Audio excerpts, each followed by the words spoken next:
Shalom. I've been out here cutting grass this morning and I was meditating on a conversation that I had one time with a Seventh-day Adventist. I've been studying to teach on the dietary laws of Scripture for the next at least 3 weeks in our local congregation, and it has led me back to some passages in the book of Genesis where a lot of times Seventh-day Adventists will teach different levels or degrees of veganism or vegetarianism. Some of them think that it's optional, but I have met and talked with many of them who believe that eating meat is wrong, and some even say eating meat is a sin. A lot of times they'll go back to Genesis 1 at the end, there in verses 29 through 30, where Yahweh talks about the seed-bearing plants or the green herbs that Yahweh give Adam and Eve, mankind, for food. And it's likely, I think it's debatable, but I think that it is most likely that prior to the fall into sin, that mankind would be vegetarian. They were to eat plant life, or what we call vegetables and fruits, things of that nature. After the fall, I believe that changed. I believe that meat was eaten as early as Adam and Abel. Genesis 4 tells us that Abel offered up the firstling of his flock and the fat portions thereof. And when we continue to study through the Bible, we see that the offering of the firstborn of one's flock was an edible sacrifice. It's known in Hebrew as the Shelamim offering, which is a peace or a fellowship offering. So it was an offering whereby obviously the fat and the blood was not eaten, which I believe that Abel and Adam knew that. I believe that Yahweh himself taught Adam his laws, and then Adam would pass them down to his sons, and then from father to son, so forth and so on. And you can read in the book of Jasher how that there were great men during the time period of what we call the book of Genesis, like Shem and Enoch, that would teach the laws of Yahweh to people that would come to them. So I believe that meat was eaten from the time period of the fall up until after the flood. A lot of people teach that it wasn't eaten until after the flood. I don't believe that. I think there's another understanding to Genesis chapter 9, where he says, every living thing that moves shall be food for you. It's for another lesson. I'll teach on that soon. So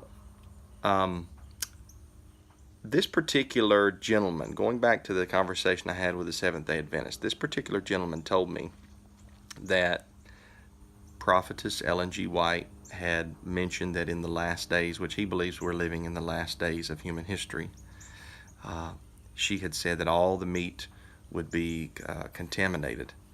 Of course, I don't go by what Mrs. White or any other self-proclaimed prophet or prophetess says. I judge what everybody says by the scriptures. The first thing that I mentioned to this gentleman was, if you're worried about meat contamination in the time that we live in, are you equally worried about vegetable and fruit contamination in the time that we live in? Now, it should go without saying, if you're part of the Messianic or Torah observant movement, that you are careful, even though those of us who eat meat, we partake in clean animals like sheep or goat or cow, that we are particular about where we get our meat. Some of us raise our own meat. I've slaughtered a lot of lambs and goats myself, made good breakfast sausage out of that. I even had good goat ribs one night from an animal that we had slaughtered ourselves on my father-in-law's farm. And so you know exactly what the animal has been fed, how he has been raised, is it in a humane way? Or if you do want to buy your meat from someone else, you contact them. If you have the ability, you go to a local farmer's farm and you see how the animals are raised and slaughtered and that the blood is let out and so forth and so on. And so we're cognizant and we're conscious and particular about the meat that we eat, and equally about the vegetables that we eat. Okay, so it's always good to buy local. A lot of nutritionists and health people will say that local is even better than organic, and a lot of times local is also organic in itself without, any kind of outside pesticide, chemical influences, or GMOs or things of that nature. But we're conscious of that. Okay, so I'm not saying just go willy nilly on everything, and that eating meat means you just you eat everything that somebody puts in front of you, even if it's roadkill. I'm not saying that at all. But I told him that if we're going to talk about the contamination of meat, we should equally be talking about the contamination of vegetables. He said that's a good point. And then I told him, I gave him a response to an argument that he made about how that the first plan was to eat vegetables in Genesis 1:29 through 30, and it was the second plan, the inferior plan, to eat meat. Well, I told him, I said, what do you do about another first plan in the book of Genesis, where we read at the end of Genesis chapter 2, before the fall into sin, that Adam and his wife Eve were both naked and they were unashamed. And I told him that the first plan was that man and woman did not wear clothes. They were naked and unashamed. But since the fall into sin, that changed. Genesis 3:21 said Yahweh made them tunics of animal skins to cover them. And there's other things that have changed since the fall of mankind that are mentioned in Genesis chapter 3. And so we can't say that we are back in that state of the Garden of Eden at this point, because, as I'm working this morning, my face is sweating. As I plant my garden, I have to work the soil, and I have to pull out the thorns and the thistles. My wife has bore 5 children, and she had pain in childbearing. All of these things are a result of the fall, and we still partake of these things, and we still obviously wear clothes. I think, and I would hope, that all Messianic Torah-keeping believers would teach modesty in clothing. So I told him, I said, if we're going to say that we must go back to the first plan on veganism or vegetarianism, then we would have to also say that we must go back to the first plan on nudity. Do you suggest that we go to the first plan and begin to be nudists and walk around without any clothes on?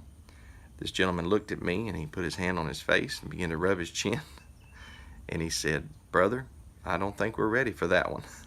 Well, I don't think we are either. And maybe there'll be something like that in the finality of the kingdom, in a future time, where sin will not even be able to come upon our minds and our hearts.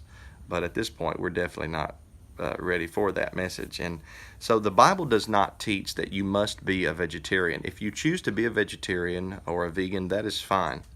There is a commandment in the Bible that lamb was to be eaten at Passover. And so obviously you can't be a strict vegetarian if you follow Yahweh's laws, because each time Passover would roll around, the Israelites would eat an animal from the flock, either a lamb or a goat, which either could be sacrificed at Passover. And so you had to eat the lamb or the goat.